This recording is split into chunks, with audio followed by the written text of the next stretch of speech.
សូមរបៀប login លើកុំព្យូទ័រមួយបងតើតើជាមួយនឹងការ login លើកុំព្យូទ័រជាទូទៅគឺ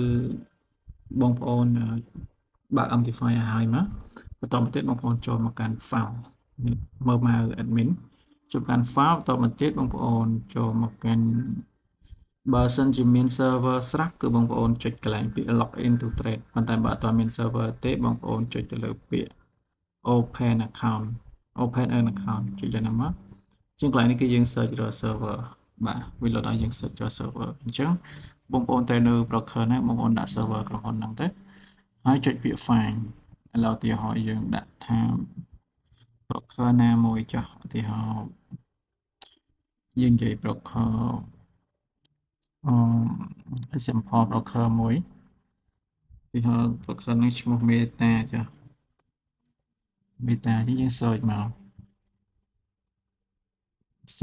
server បងប្អូនដាក់ឈ្មោះពេញវាមកក៏បានដែរបងនៅក្រុមហ៊ុនណាដាក់ឈ្មោះហ្នឹងណា